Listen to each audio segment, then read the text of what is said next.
Imagine a galaxy where every thought is heard by someone around you, where lies cannot exist, where war is just a simple math, because every move is known before it happens. For 10,000 years, this was the truth of an entire civilization. Then one day, a small silent ship arrived from a tiny blue world. It carried creatures whose minds could not be read. They called them primitive. They called them broken. They were wrong about everything. In our galaxy, no mind is ever alone. Every thought is heard, every intention known, every fear, every hope, every flicker of doubt, shared across the stars like light through water, passed from mind to mind without effort, without translation, without the crude machinery of words. Deception is impossible among us. Lies cannot survive in a mind that is always open, the way a flame cannot burn in a room without air. War, when it comes, is not chaos. War is mathematics, a predictable equation of broadcasted intent, where the stronger mind simply calculates faster than the weaker one, where every feint is seen before it begins, where every ambush is felt before it springs. Peace is not earned among our peoples. Peace is inevitable. The galaxy is stable and orderly and calm. This is the truth of our civilization. This is what we believed for 10,000 years. Or so we believed. My name is Rin. I am a senior observer of the Galactic Council, a scientist by trade and a strategist by necessity. I have studied 17 sentient species in my lifetime. I have walked the moons of 3 dying suns and listened to the dreams of beings born in starlight. I have cataloged the courtship songs of the Velthi, who mate by harmonizing their thoughts into a single chord. I have witnessed the funeral rites of the Olas, who dissolve their dying into the collective memory so that no one is ever truly lost. I thought I understood the shape of intelligence. I thought I knew what minds were capable of and what they were not. I thought, in my arrogance, that I had seen the full spectrum of consciousness and that nothing in the void could surprise me anymore. And then, on the 11th cycle of the 7th rotation, a small ship arrived at the edge of our space, broadcasting nothing. No telepathic signal. No emotional resonance. No mental presence at all. As if the ship carried no living thing inside it. As if it were a husk, drifting on the solar winds, empty of soul. But it was not empty. It carried them. The council convened within the hour. The chamber was vast, carved from a single piece of luminous stone that had been pulled from the heart of our homeworld 1,000 generations ago.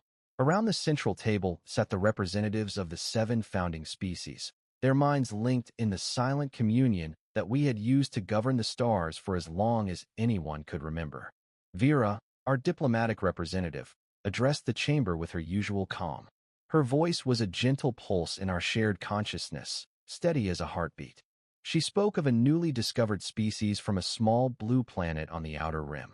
A young world. A loud world. In the radio spectrum, but utterly silent in the mental one. She showed us images of their cities, their machines, their crude vessels of metal and fire. She showed us their faces. Strange, soft, mobile faces, with eyes that watched and mouths that moved. Torin, our chief military strategist, scoffed before she had finished speaking. His thought voice was sharp, dismissive, the way it always was when he was about to declare something beneath his concern. Another primitive race, he said. We have cataloged thousands. They build, they breed, they die. Why does this one war in our time? But Selm, the youngest researcher in the chamber, spoke softly from the back. She was barely past her training years, and she rarely spoke in council. But when she did, she chose her words with the precision of someone who knew she would not be heard twice. She said the preliminary scans showed something unusual. No mental signature. None at all. Not weak. Not dampened. Not shielded. Absent. As if their species had no telepathic capacity whatsoever. The council murmured. Such a thing was not impossible, but it was rare, and it carried implications. A species without telepathy could not be reasoned with through the normal channels. They could not be governed. They could not be known. Torin waved this away as well. Equipment malfunction, he said. Or the species is so primitive that their minds are not yet developed enough to register on our instruments. Send an observer. Confirm they are harmless. Add them to the catalog. Move on. I was assigned to lead the observation mission. I accepted without hesitation. I was old enough to be respected, young enough to still travel, and curious by nature about anything that did not fit the pattern. I expected to study a broken species. I expected to file a brief report, recommend they be left to develop in isolation, and return home to my research within the cycle. I did not expect what came next. I did not expect to be the one who would be broken. Our vessel departed within the day. Selm accompanied me as my assistant, eager and uncertain in equal measure. She was small for her species, with the pale, translucent skin of those born in the deep mountain enclaves, and her thought voice carried the particular shyness of a mind that had not yet learned to assert itself in the full chorus of our civilization. As we approached the neutral station where contact would take place, I reviewed everything we knew about these beings. They called themselves humans. They came from a planet they called Earth. They communicated through vibrations of air pushed through fleshy tubes in their throats, modulated by their tongues and lips into discrete units of sound they called words. They wrote symbols on flat surfaces to preserve thought across time, a clumsy and inefficient method, but one that had apparently sustained them for thousands of years. They built tools with their hands and machines with their minds, but those minds remained sealed, closed, hidden behind walls of bone and tissue, with no aperture through which thought could pass. Torin, watching the briefing remotely from his command post, laughed when he saw their communication methods. They communicate like animals, he said, through sound waves and scratch marks. They are barely above the beasts of their homeworld. I did not laugh. I am a scientist. I observe before I judge, and I judge sparingly even then. But somewhere, beneath my discipline, a small voice whispered a question I could not yet answer. What does it mean to think when no one else can hear you? What shape does a mind take when it grows in absolute privacy, when it never learns to broadcast, when every thought it produces stays trapped within the skull that made it? I had no framework for such a question. None of us did. Among our peoples, the mind was always a shared space, like a public square, like a temple. The idea of a mind as a closed room, a sealed vault, a fortress against the world, was as alien to us as the concept of fire is to a fish. The station was quiet when we arrived. It was a neutral facility, built in the empty space between three rival systems, designed to host first contact protocols with newly discovered species. The receiving chamber was large and softly lit, with curved walls of pale stone and a polished floor that reflected the light of the artificial sun overhead. The human delegation stood in a neat row at the far end of the chamber. 5 of them. They wore simple uniforms in muted colors, blues and grays and soft greens, and their faces were composed in expressions I could not yet read. At the front stood a man, tall, still.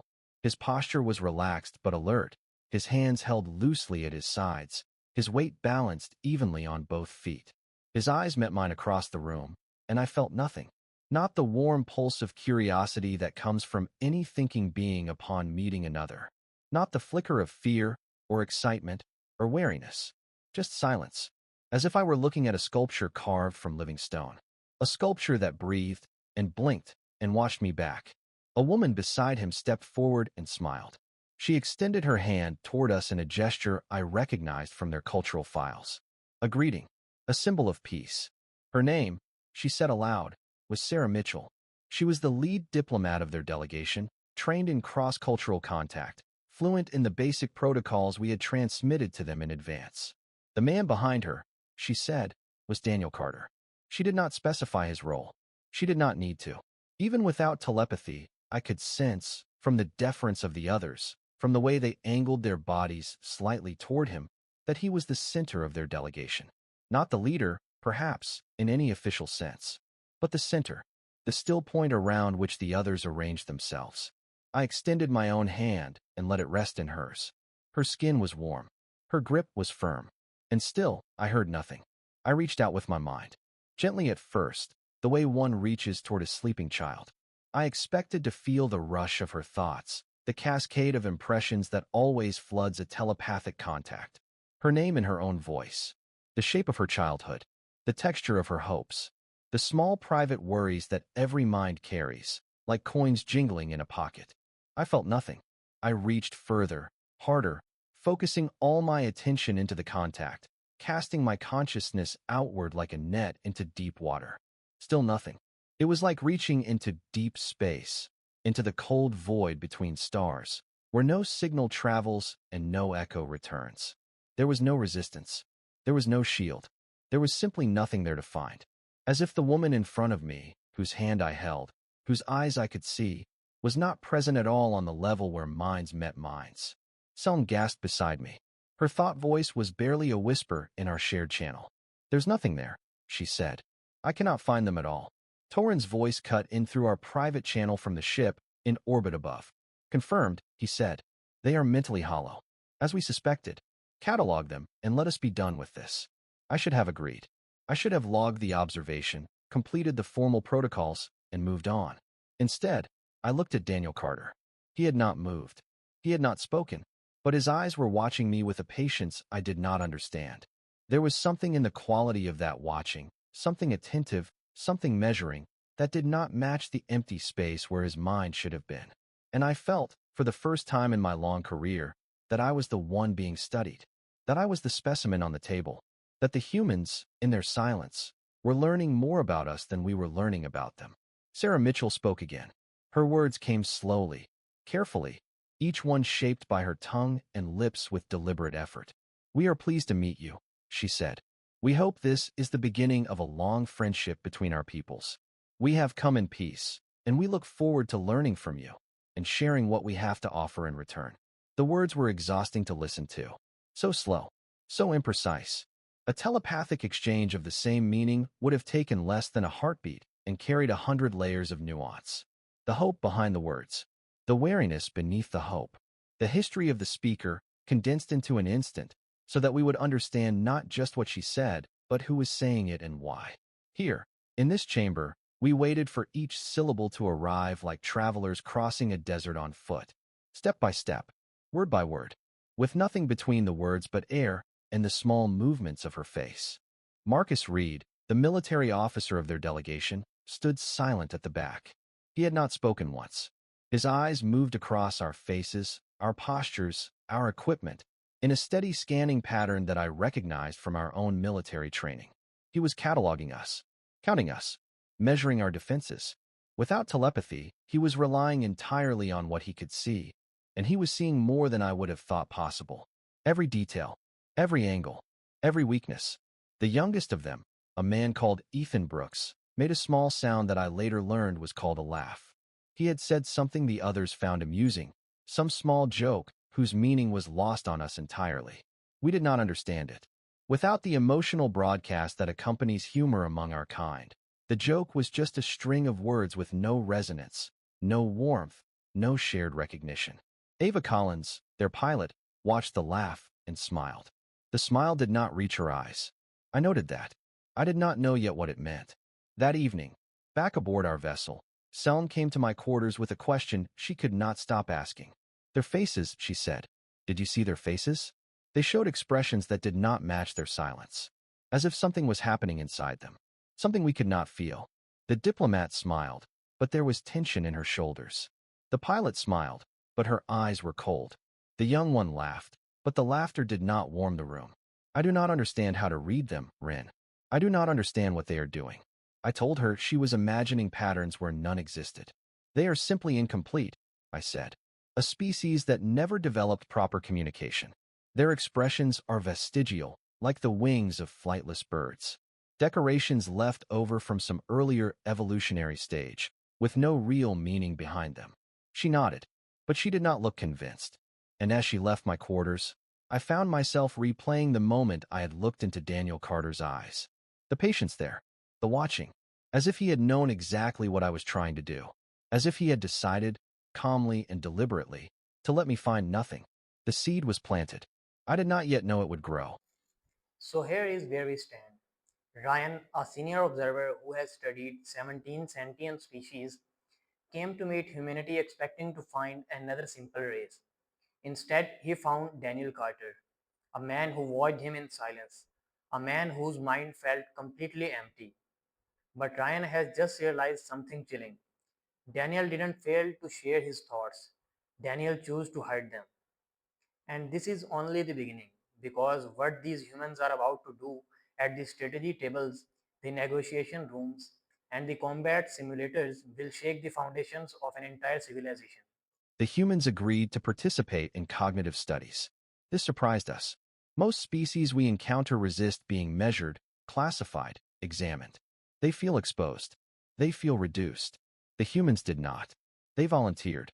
They asked which tests we wanted to run, and they offered suggestions for additional protocols we had not considered. They cooperated with everything we proposed, and in doing so, they revealed nothing. We began with strategy simulations. Among our kind, these games are settled in moments. Each player can sense the other's intent, predict the other's moves, calculate the outcome before the first piece is placed. The game becomes, in a sense, a formality, a ritualized acknowledgement of who would have won had the game been played to completion. We rarely bother to play to the end. The end is already known. Against humans, we could predict nothing. The simulations stretched on for hours. The humans played slowly. They paused. They looked at the board. They did things that made no apparent sense, until 3 moves later when those things turned out to be the precise hinge upon which the game turned. We watched them place pieces in positions that seemed to weaken their own forces, only to discover, much later, that the apparent weakness had been bait. We watched them sacrifice valuable units for no immediate gain, only to find that the sacrifice had opened a path we had not noticed, a path that led directly to our defeat. We watched them, in short, do things that no telepathic strategist would ever do, because no telepathic strategist could ever conceal the deeper purpose behind such moves. Among our kind, the moment you decide to set a trap, every player on the board knows you have set a trap. The trap becomes useless. The very thought of the trap broadcasts itself, instantly and unavoidably, across the shared mental field. So we never set traps. We never had to. We played open games, on open boards, with open minds. And we believed this was the highest form of strategy. Torin himself flew to the station to face Marcus Reed. He had heard the reports. He did not believe them. He was certain he could break the human officer through sheer experience, through the depth of his strategic training, through the accumulated wisdom of 1,000 campaigns. Marcus said almost nothing during their first match. He sat across from Torin at the simulation table, his face calm, his hands folded in his lap. He moved his pieces. He won in 7 turns. Torin demanded a rematch. He lost. He demanded a third. He lost again, in a different way, with different pieces, through a different sequence of moves that nonetheless ended in the same outcome. Finally, Marcus spoke. Just one sentence. "You're playing the board," he said. "I'm playing you." He set down the piece he had been holding. He looked at Torin with something that was not quite contempt and not quite pity, but something in between, something I had no name for. And then he stood and left the room, leaving Torin alone at the table, staring at the configuration of pieces that had defeated him 3 times in a row. Torin did not understand what that meant. I did. Slowly, painfully, I was beginning to understand. We had always played against the board, because every player's mind was visible. The board was the only variable.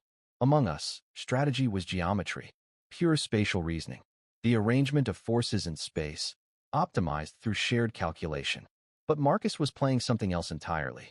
He was watching Torin, reading his face, studying the rhythm of his breathing, the speed of his decisions, the patterns of his hesitation, the small involuntary movements of his hands when he was about to commit to a strategy. Marcus was using information that had nothing to do with the game itself. He was using information that came from outside the rules, from the body of his opponent, from the unconscious tells that every living being produces, but that no telepathic species has ever needed to learn to read. And because Torin could not read him in return, because Marcus's face was a still pool that revealed nothing, the contest was hopelessly one-sided. Torin was naked, and Marcus was clothed, and neither of them could see what the other could see. Vera tested negotiation next. She sat across from Sarah Mitchell at a long table in one of the station's diplomatic chambers, and she proposed a fictional trade agreement between 2 imagined worlds. The scenario was complex, with multiple resources, multiple constraints, and multiple competing interests on each side. Vera had run this scenario hundreds of times with hundreds of species. She always knew, by the second exchange, where the other party would yield and where they would resist. She knew what they truly wanted beneath their stated positions. She knew their fears, their hopes, their hidden priorities. She negotiated, in essence, with full knowledge of the other party's mind, and she always reached an outcome that was fair, balanced, and acceptable to both sides. With Sarah, she knew nothing. Sarah's words seemed honest. Her tone was warm and reasonable. Her phrases were carefully chosen and softly delivered. She made concessions. She accepted compromises. She seemed, throughout the negotiation, to be entirely transparent about her position and her motives. And when the negotiation concluded, Vera realized that she had agreed to terms that favored Sarah's imaginary world by a significant margin. Not catastrophically, not in any way that would have alarmed a less experienced diplomat, but enough that, on closer inspection, the agreement was clearly tilted. Vera came to me afterward. Her composure cracked for the first time in years. She told the truth, Vera whispered. I am certain of it. Every word she spoke was true, but the truth was not the whole picture. There were things she did not say, things she allowed me to assume. She spoke of her world's needs in such a way that I filled in the gaps with my own assumptions, and I assumed wrong. She did not lie to me, Rin. She did something I do not have a word for. She let me lie to myself, while she watched me do it. I began keeping private notes. Notes I shared with no one, not even Selm. This itself was a strange behavior for me, an inversion of everything I had ever been. Among our kind, observation was always shared. Knowledge was communal. Insight belonged to the whole, the way water belongs to the river. And the idea of hoarding a thought, of keeping a perception locked away in one's own mind, was as foreign as the idea of refusing to breathe the same air as one's neighbors. But I found myself wanting to think these thoughts alone first, to turn them over in the privacy of my own mind, such as it was, before exposing them to the judgment of others. I wrote, in the cramped private channel of my own internal voice. They hesitate, then act with impossible precision, as if they are calculating something we cannot hear. I wrote, they say things that are true while implying things that are false. I wrote, their silence is not absence. Their silence is a room with a closed door, and behind that door, something is happening that I am not permitted to see. And for the first time in my career, I felt something I had no name for. Uncertainty. The not knowing that comes from being unable to access the relevant information. The strange, unsettling sensation of being on the outside of a conversation with no way in. Ava Collins demonstrated her skills in the combat simulator next. We paired her against one of our finest pilots, a veteran of 3 border conflicts, a being whose reflexes had been honed by decades of mental coordination with squadrons across the galaxy. Within seconds, our pilot had her predicted, her movements mapped, her tactical instincts laid bare. He was, I should note, not reading her mind. He could not. But he was reading her trajectory, her speed, her angle of approach, and he was filling in the gaps with the standard models we use for non-telepathic combat. He believed, as we all did at that moment, that those models were sufficient. Then Ava did something irrational. She crashed her own ship, deliberately, into a debris field she had been driven toward by his maneuvers. Our pilot watched in confusion as her vessel broke apart, scattering fragments of metal and ceramic in a wide cloud, and then watched in horror as the debris itself, redirected by the impact, struck his engines and disabled his ship. Ava had ejected a fraction of a second before the collision. She floated in the simulator's void in her emergency pod, her ship destroyed, our pilot's ship dead in space. By every measure of our doctrine, she had lost. By every measure that mattered, she had won. Our pilot stepped out of the simulator and could not speak for nearly a minute. When he finally did, he said only this. That move had no logical broadcast. There was nothing to predict, because she had decided nothing until the moment she did it. She was not following a plan. She was inventing the plan inside her own head, while she flew, and there was no signal coming out of her that I could read. She was a ghost in a machine, and I was fighting a ghost, and ghosts cannot be killed by the living. It was Ethan Brooks who finally said the words aloud. He did not mean to. He was sitting with Seln in the observation lounge, talking idly about human history, eating one of the small sweet foods their species enjoyed, when he mentioned a phrase from his own culture. A poker face, he called it.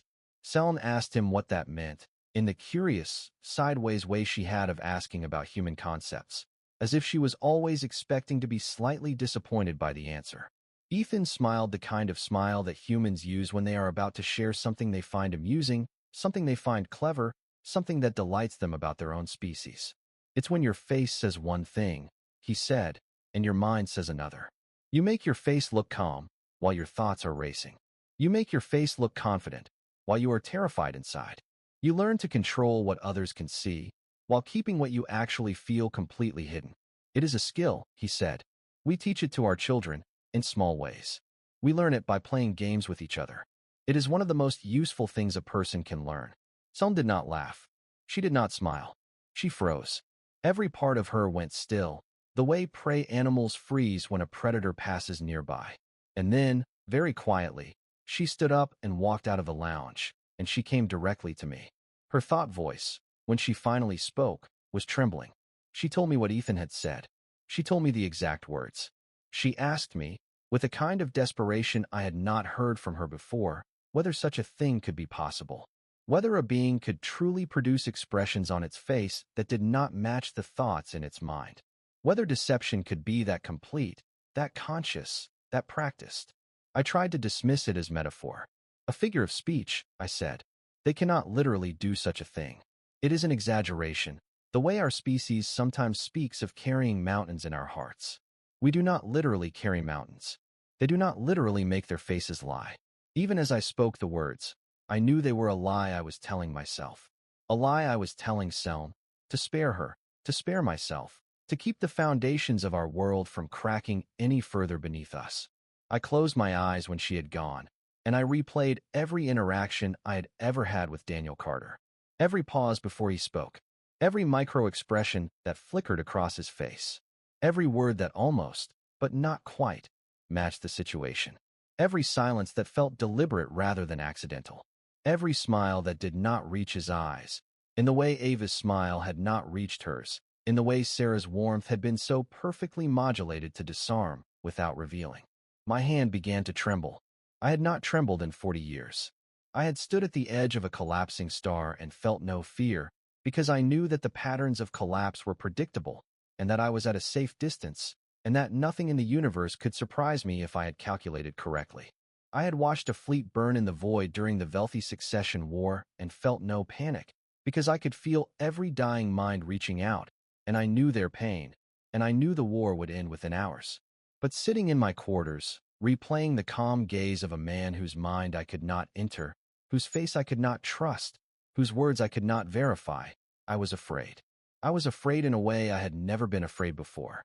Not because of what he might do, not because of any specific threat, but because of what he was.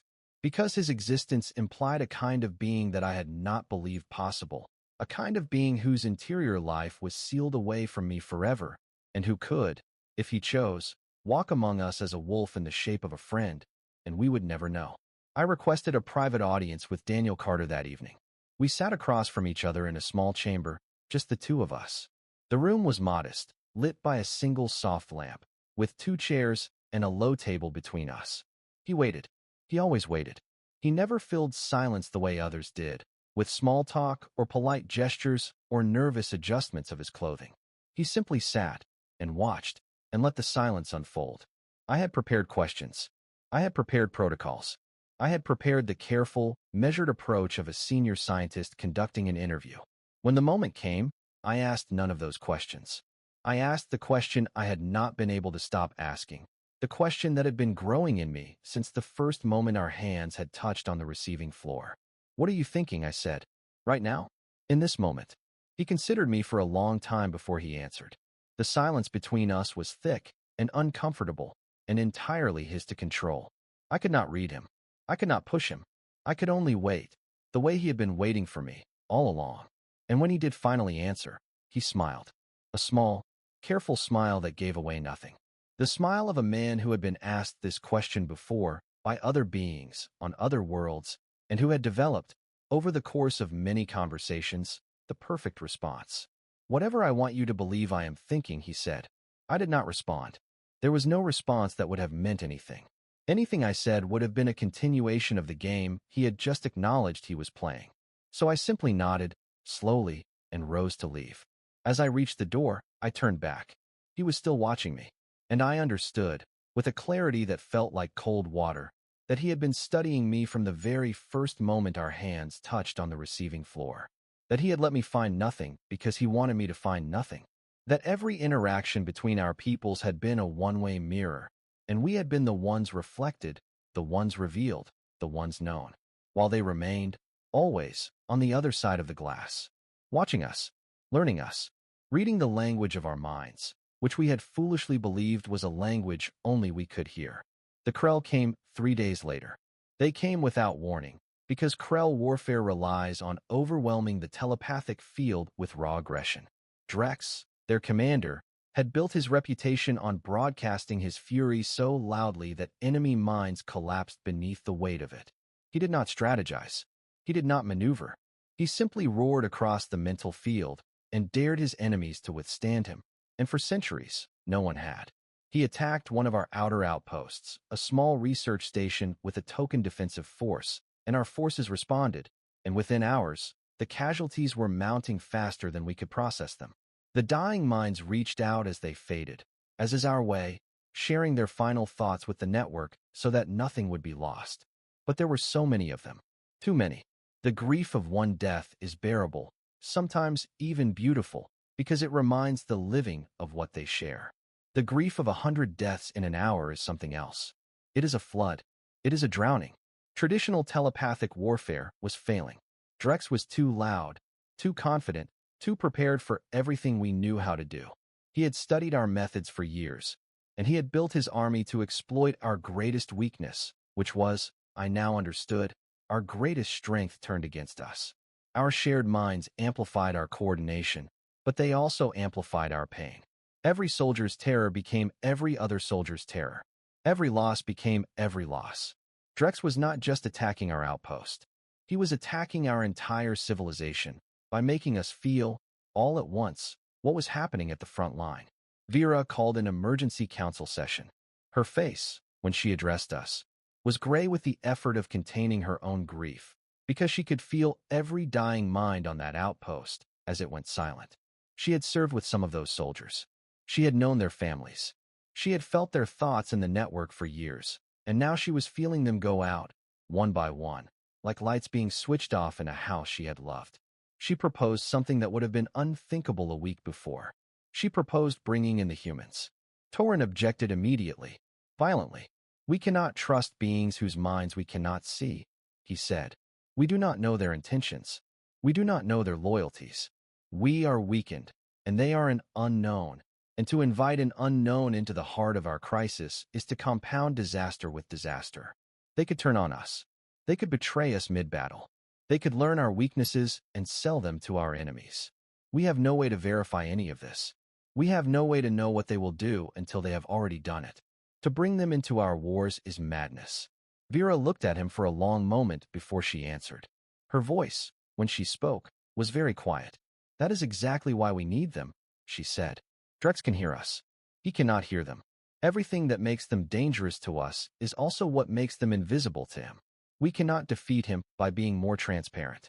We must defeat him by introducing something he has never faced, something he cannot read, something that will move on the battlefield like a current of cold water beneath warm waves. The humans are that thing. They are the only thing that thing. The council was silent. The shared mind, which usually buzzes with simultaneous responses, simultaneous reactions, simultaneous calculations, went still. We were all considering what she had said, each in our own way, and for the first time I could remember, I noticed that we were each considering it separately, even though we were doing so in the open. As if the shock of Vera's proposal had created, for a brief moment, a kind of internal privacy in each of us. A small chamber of contemplation that the network could not quite penetrate. Then I spoke, though I had not planned to. We have always won wars by knowing our enemy, I said. The humans win by being unknown. If we want to defeat Drex, we need someone he cannot read. We need a weapon he has no defense against. And the humans, whatever else they may be, are precisely that weapon. Whether we trust them or not, we cannot afford to refuse them. The vote was close, but it passed. Marcus Reed arrived within hours with a small task force. Ava Collins was with him, and so was Daniel Carter, who held no formal military rank, but was somehow present at every conversation that mattered. We briefed them. We laid out everything we knew about Drex, his tactics, his resources, his patterns, his fury. We showed them the casualty reports. We showed them the recordings of his broadcasts. We showed them the maps of his expected movements, calculated using our standard predictive models. Marcus listened in silence, his eyes never leaving the strategic display. He asked very few questions. The questions he did ask were precise, narrow, focused on details that we ourselves had not noticed. When we finished, he nodded slowly. Good, he said. We will use all of that. He did not specify how. He did not share his plan. He simply turned to his team, and they began to confer in low voices, and we were not invited to listen. Daniel stood beside him, saying nothing. But I could see, even without telepathy, that his mind was already 3 battles ahead of ours. He was not looking at the strategic display. He was looking at the room, at the faces of the council members, at the architecture of the building, at small details that seemed to have nothing to do with the coming battle. Later, much later, I would understand that he was building a model of us. A model of how we thought, how we reacted, how we coordinated. He was preparing not just for the battle against Drex, but for every future interaction between our peoples, in which the humans would need to predict us, and we would need to fail to predict them. I watched the humans prepare. They moved differently than our soldiers did. They spoke in low voices that did not carry. They shared looks across the room that meant something I could not decode, small glances and nods and tilts of the head that conveyed information I had no access to. Daniel wrote something on a sheet of paper, showed it briefly to Marcus, and then burned it before anyone else could see. Burned it. Destroyed the information so that not even the others on his own team would have access to it.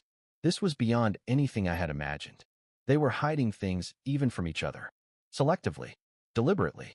A lattice of carefully managed secrets, each person holding only the pieces they needed and no more. It was, I realized, a form of intelligence I had no concept for. A way of structuring knowledge that depended entirely on the privacy of the individual mind. Each human was a vault. Each vault held different contents. And the operation of the whole depended on the precise distribution of those contents, on the trust that each vault would open only to the right key, at the right time, for the right purpose. The fleet engaged Drex's forces at the 3rd orbital marker. The combined force consisted of our warships, with our telepathic crews, and a smaller human contingent flying their own vessels, using their own communication methods. Drex was confident. Drex was always confident. He could hear our commanders. He could feel their fear, their calculations, their formations. He laughed across the telepathic field, a roaring laugh that washed over our minds like a wave, and he broadcast his certainty so loudly that our junior officers struggled to hold their positions. This will be quick, he sent to all who could hear. You have learned nothing from your previous defeats. You bring me the same tactics, the same formations, the same predictable minds. I will harvest you all before this hour ends. He could not hear the humans at all. He did not even know to listen for them. The human ships, on his sensors, registered as small auxiliary vessels, possibly cargo haulers or rescue craft, of no tactical significance. He dismissed them. He focused his attention on the warships, on the minds he could read, on the enemies he understood. Marcus ordered a retreat that looked, to anyone watching, like panic. Our ships scattered. Their formations broke. Their commanders broadcast confusion and fear into the telepathic field. To Drex, this was familiar. This was what telepathic species did when overwhelmed. They could not hide their dismay, and so their dismay became the dismay of the entire fleet, and the fleet collapsed. He pursued, predicting a regroup at the standard rally point, where he would crush them in detail and finish the campaign. But while Drex was chasing the visible chaos, Ava Collins was leading a hidden squadron through an asteroid field on the opposite flank, far from his attention. They had no telepathic communication. They used only short, encoded radio bursts, on frequencies Drex was not monitoring. They flew in silence. They flew with their thoughts entirely contained within their own skulls, their fear and concentration and resolve held in the small private chambers of their minds, broadcasting nothing, leaking nothing. Drex never sensed them, because there was nothing to sense. There was no fear to detect, no intent to read, no mind crying out to be heard. Just ships, just steel and silence and human pilots holding their breath, calculating their angles, waiting for the moment to strike. Then Marcus did something I will never forget. Something I have replayed in my mind, in the privacy of my own thoughts, more times than I can count. He ordered one of his own ships to play dead. The pilot agreed without hesitation. I watched this conversation happen, and I could not understand how it was happening, because among our kind, no one would have agreed. The pilot would have known, instantly, that she was being asked to die as a distraction, and her terror would have flooded the network, and the entire fleet would have felt her dying, and the operation would have been impossible. But the human pilot simply nodded. She said something quiet to Marcus that I could not hear. Marcus put his hand on her shoulder for a moment, and then she returned to her ship, and she flew it toward Drex's flagship, and she began to broadcast distress on a frequency Drex was sure to monitor. The ship feigned damage. Plumes of vented atmosphere, simulated engine failures, a tumbling trajectory that mimicked a vessel about to be destroyed. Drex assumed it was a desperate ramming attempt and destroyed it from a distance, almost casually, with a single shot from his flagship's main weapon. The pilot died. The pilot died, and Marcus did not flinch, and the rest of his fleet did not broadcast their grief, because to broadcast grief would have given Drex the information that the death had meant something. The death had been a feint. The death had been a deliberate act of misdirection. While Drex's attention was fixed on destroying the dying ship, Ava's hidden squadron struck from behind, and the second wave hit Drex's flagship from an angle he had not predicted, because he had not seen them coming, because they had been quiet. Torrin stood beside me on the command deck and watched it happen.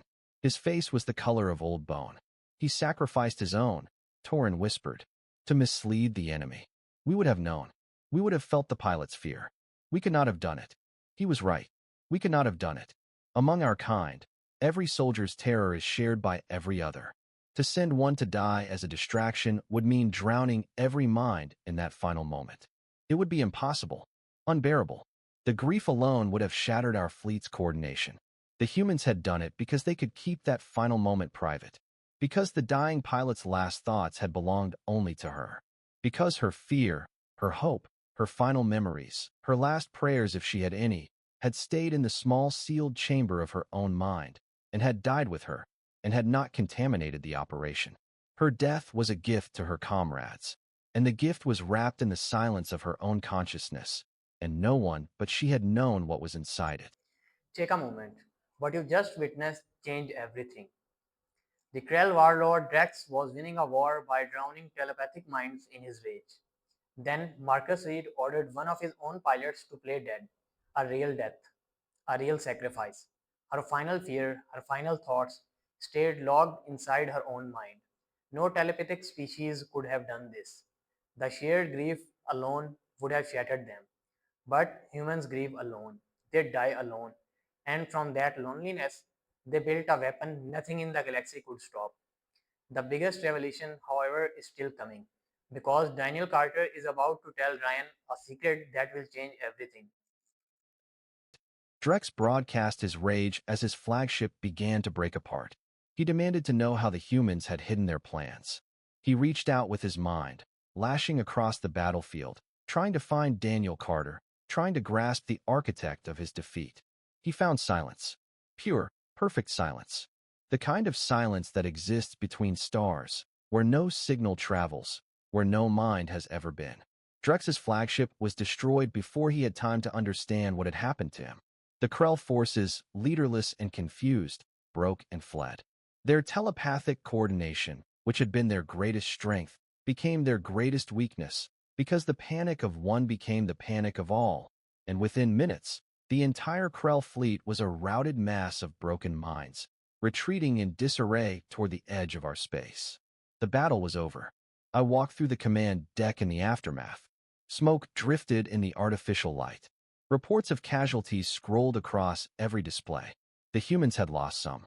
We had lost more before they had been brought in. But Drex was gone, and the Krell were broken, and the war that should have lasted years had ended in a single afternoon. I found Daniel Carter standing alone at a viewport, looking out at the wreckage drifting in slow orbits beyond the glass. His face was different. For the first time since I had met him, I saw something on his face that he did not seem to be controlling. Something raw. Something that had escaped past whatever discipline he normally maintained. and was visible now in the small crease between his eyes and the slight downward turn of his mouth. He was thinking of the pilot, the one who had died playing dead. I knew this without telepathy. I knew it from the way his shoulders held themselves, from the small, tight line of his mouth, from the stillness of his hands, which usually moved with such purpose, and which now hung at his sides as if he had forgotten he had them. He was grieving, and he was grieving alone, the way humans always grieved, in a chamber of his own mind that no one else would ever enter. Not even his friends, not even those who had loved her, not even the man standing beside him now, watching him grieve, who could not enter that chamber even if he had been invited, because the chamber was sealed, and the seal was the very thing that had won the battle. I stood there with him for a long time. I did not speak. I did not reach toward him. I simply stayed, in the way I had learned to stay with him in the small chamber on the station, letting the silence be his to control. After a long while, he turned to me. His face had returned to its usual composure, but something behind his eyes was still raw, still unguarded, still visible to anyone who knew how to look. "Did you know her name?" he asked me. I shook my head. He told me. He told me her name, and her age, and the names of her parents, and the small town where she had grown up. He told me what she had wanted to do after the war. He told me a small, foolish thing she had once said that had made him laugh, weeks before, in a briefing room. He told me, in short, who she had been. And as he spoke, I realized he was giving her to me. Not the public her, not the soldier on the report, but the private her, the one who had lived in the small chamber of her own mind, and whom only a few other humans had been allowed to know. He was bringing her out, just for a moment, just for me, so that someone outside his species would know that she had existed, that she had been real, that her death had been a death, and not just a tactical event. When he finished, he looked away again, back to the wreckage outside the glass. "Thank you for listening," he said. I did not know what to say, so I said nothing, which I was beginning to understand was sometimes the right answer in the human way of being. I returned to the council. Torin was waiting, demanding an explanation, demanding to know how the humans had done what no telepathic strategist could have done. The chamber was full. Every member was present. Every species was watching. I stood before them and spoke slowly, deliberately. I had thought about my words for a long time. I had rehearsed them in the privacy of my own mind, which itself was still a strange new practice, still uncomfortable, still slightly thrilling. "We do not hear them," I said, "because there is nothing to hear. Their thoughts are their own." The chamber went silent. The shared mind, which had been buzzing with anticipation, went still. I could feel the council members each absorbing what I had said, each working through its implications, each arriving at conclusions that were not yet fully shared. Vera asked, after a long pause, "Then how do they coordinate? How do they trust each other, if they cannot share their minds? How do they build cities, raise children, fight wars together, when each of them is locked inside themselves? It is not possible. It cannot be possible. And yet you have just told us that it is." I considered my answer carefully. "They speak," I said. "They write. They choose what to share and what to withhold.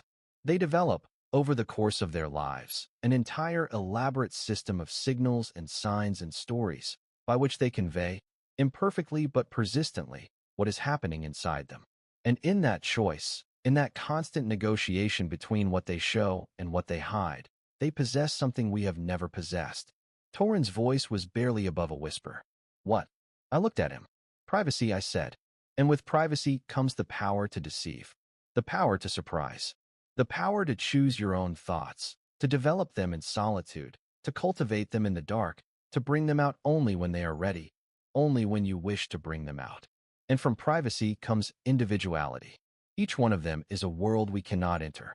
Each one of them is a nation of one, with its own laws and its own histories and its own languages of self.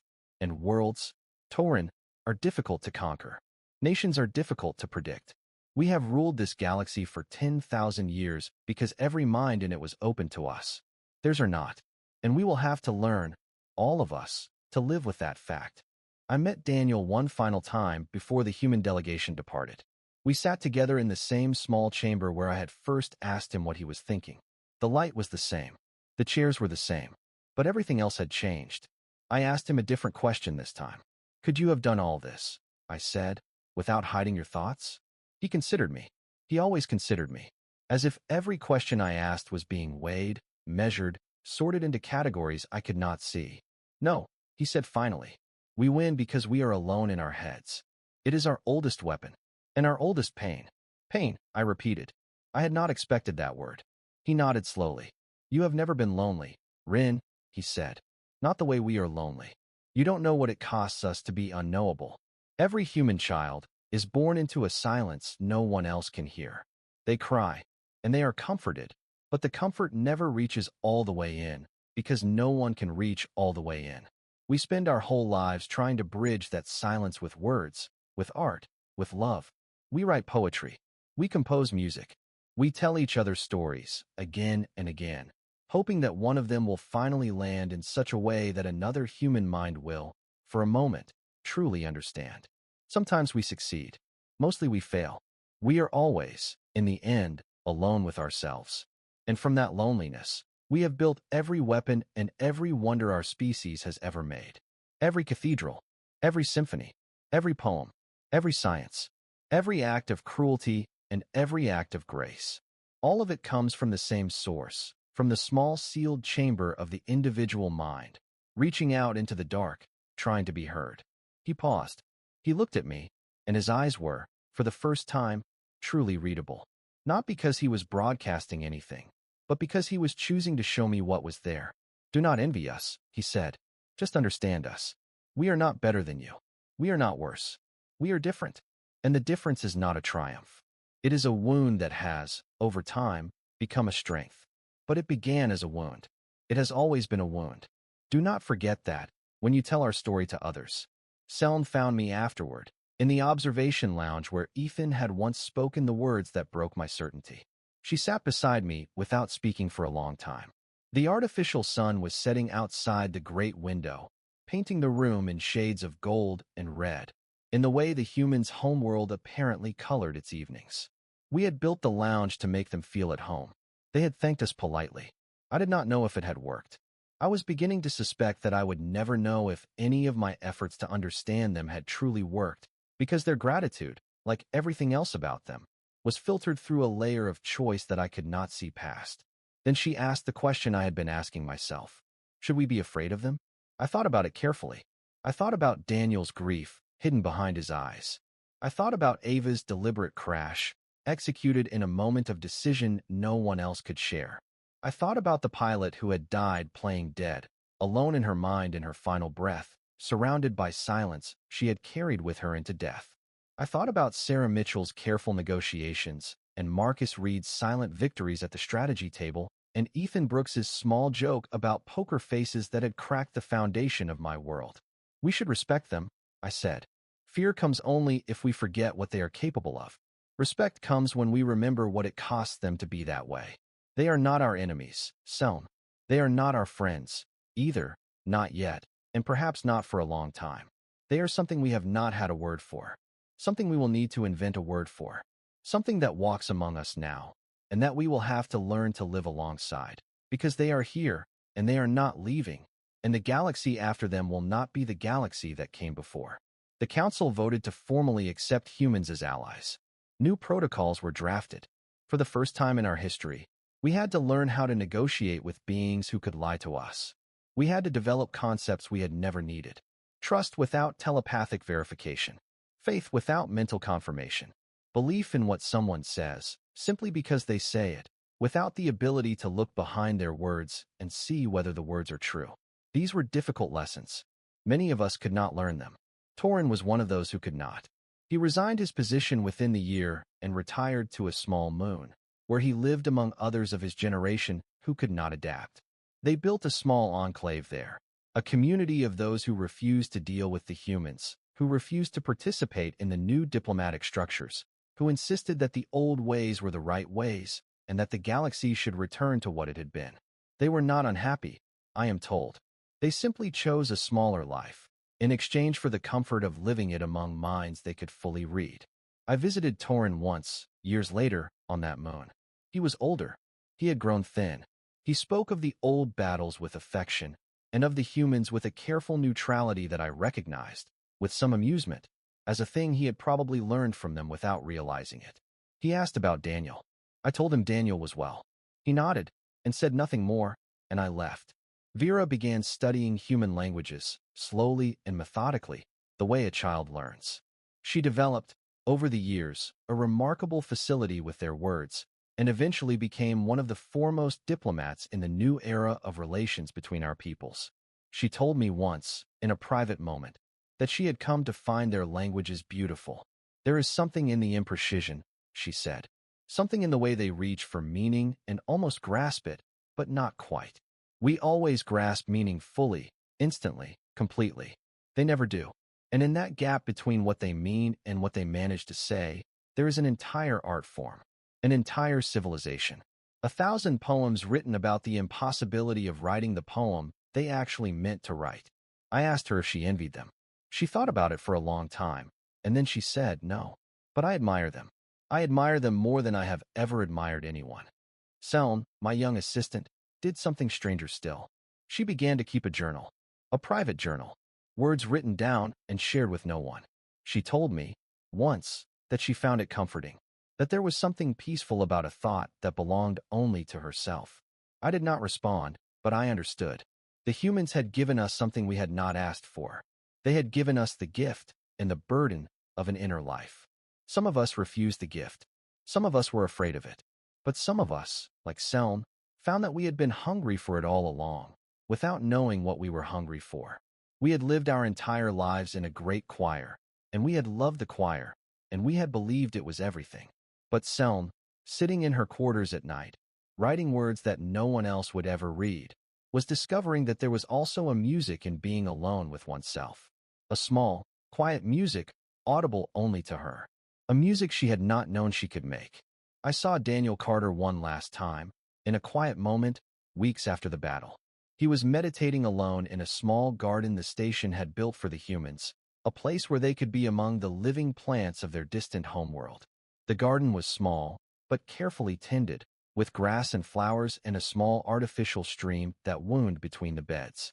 Daniel sat on a bench at the center, his eyes closed, his hands resting in his lap. I watched him from a respectful distance, not wanting to disturb him, not wanting to break whatever he was doing. He sat very still. His breathing was slow and deep. And then, for the briefest possible instant, I felt something. A flicker, a whisper of a mind. The faintest signature of thought, drifting at the edge of my perception like a candle seen through fog, like a single voice heard from very far away. My eyes widened. I stepped forward without meaning to.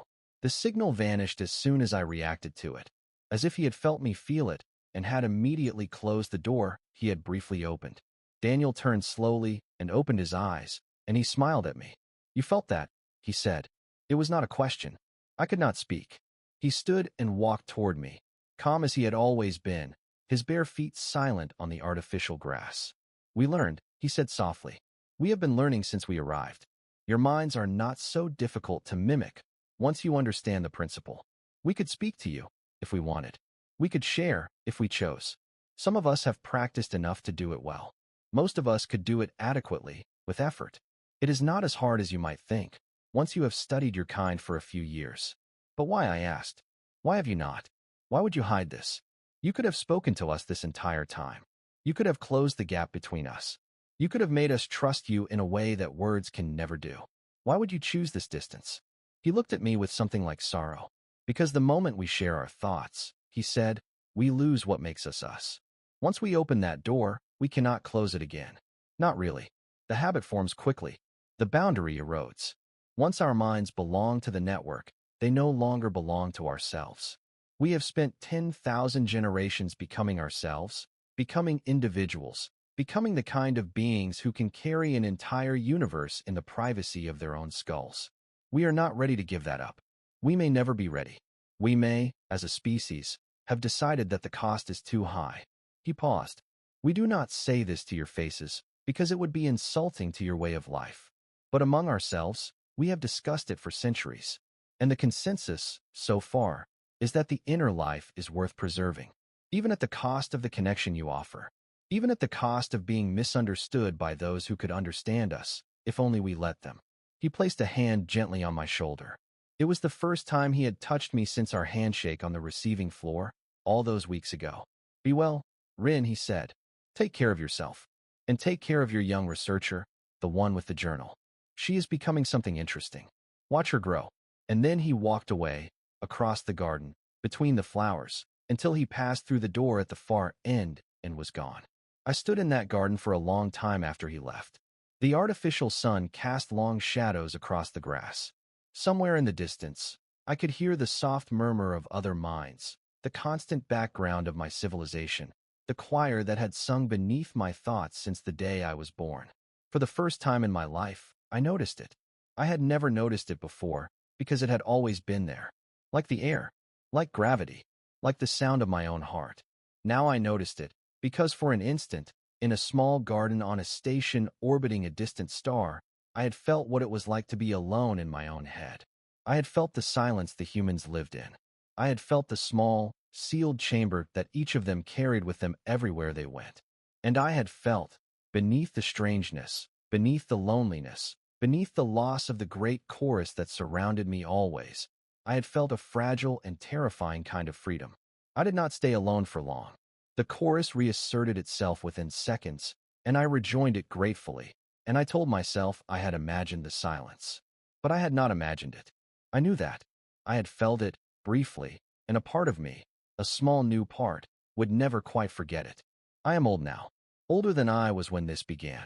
Many cycles have passed. The humans have established embassies on a dozen of our worlds. They have negotiated treaties, formed alliances, fought alongside us in 3 more wars, and against us in 1 minor border skirmish that was resolved without significant casualties. They have become, in short, a part of the galaxy. Not a dominant part, not a ruling part, but a part that cannot be removed, a part that has woven itself into the fabric of our civilization in ways that we are still learning to understand. Their inventions appear in our markets. Their phrases appear in our languages. Their concepts, slowly, are appearing in our philosophies. The idea of privacy, once foreign to us, is now studied in our universities. The idea of the inner life is now discussed in our literature. The idea of choosing what to share and when and with whom is now considered, by some of our younger scholars, to be a fundamental right rather than a strange aberration. I have written this account, slowly, over many cycles, in the privacy of my own quarters, sharing it with no one. This itself is a small rebellion, a small experiment in the human way of being. Each evening, I sit at my small writing desk, and I add a few more lines, and then I close the document, and I lock it in a private file that no one else can access. The first time I did this, my hands shook. It felt like a violation of everything I had ever been taught about the proper relationship between a mind and the network. The 100th time, it felt natural. The 1,000th time, it felt necessary. There are some thoughts, I have learned, that need to be alone before they can be shared. There are some understandings that grow only in the dark. When I am gone, the document will be released to the council, and they will read it, and they will decide what to do with it. They may share it widely, as a teaching tool for the next generation. They may file it away as an interesting personal account from an old observer who had the good fortune to be present at first contact.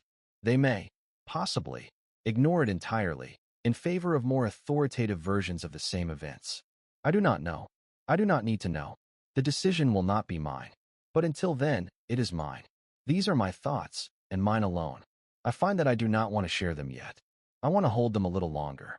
For 10,000 years, we believed the highest form of life was the shared mind, the transparent thought, the unified will, the choir of consciousness singing across the stars, in perfect harmony, with no voice held back, no melody hidden, no song unsung.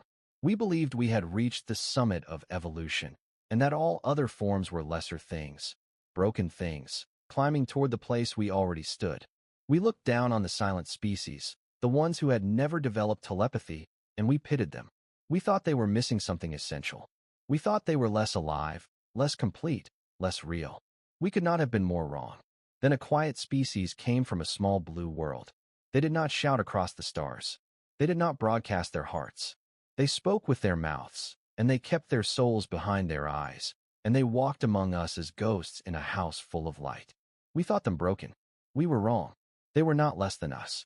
They were something we had never imagined, something we had never been, something we did not have the language to describe until they showed us. with their silence, what we had been missing all along.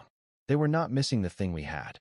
They had something we did not have, something that came from the very absence we had pitted, something that grew, over thousands of generations, in the small sealed chambers of their individual minds, while our minds had been busy harmonizing with each other, never noticing what we were not building. For the first time in our history, we encountered a species whose thoughts were not shared. And in that silence, we discovered fear. The fear of being read while remaining unable to read in return. The fear of being known while remaining unable to know. The fear of facing an enemy whose moves could not be predicted, whose grief could not be felt, whose dying could not be heard. And then, beyond the fear, we discovered something more dangerous still. We discovered respect. The respect that comes from looking at something you do not understand, and admitting that you do not understand it, and accepting that perhaps you never will, and choosing to walk beside it anyway, in the long shared journey through the dark between the stars. And beyond the respect, we discovered a question that has never left me in all the cycles since. A question I now ask myself, in the privacy of my own mind, every night before I sleep. If a thought is shared by all, does it truly belong to anyone? And if it belongs to no one, was it ever truly a thought at all? Or was it only the echo of a thought, the surface ripple of a deeper water that we had never permitted ourselves to descend into? Did we ever truly think, all those thousands of years, in the open chorus of our shared mind? Or did we only sing? Beautiful songs, yes. Complex songs. Songs that built civilizations. But songs nonetheless. And is a song the same as a thought? Is harmony the same as understanding? Is unity the same as truth? I do not know the answer. I do not know if the answer can be known. But I know that somewhere, on a small blue world that seemed primitive to us once, there are billions of minds, each one a closed door, each one a sealed room, each one a universe entire. And in those universes, something is happening that we cannot see. Something is being born that we cannot predict. Something is becoming, in those private chambers, that may one day rise to meet us as equals, or as something more, or perhaps, in some strange and gentle way, as our teachers, the ones who came to show us what we had forgotten, or what we had never known, about what it means to be a mind. We called them the quiet ones. We thought we were naming a flaw. We thought we were describing a defect. We thought, in our certainty, that we were observing a species that had failed to develop, a species that had stopped short of the great communion that we considered the destination of all consciousness. We were wrong about that, as we were wrong about so many other things. We were not naming a flaw. We were not naming a defect. We were not naming a failure. We were naming a future. Their future. Our future. The future of every mind in the galaxy, which would now have to learn, slowly and painfully, and with great difficulty, what they had always known. That to be alone with oneself is not a curse.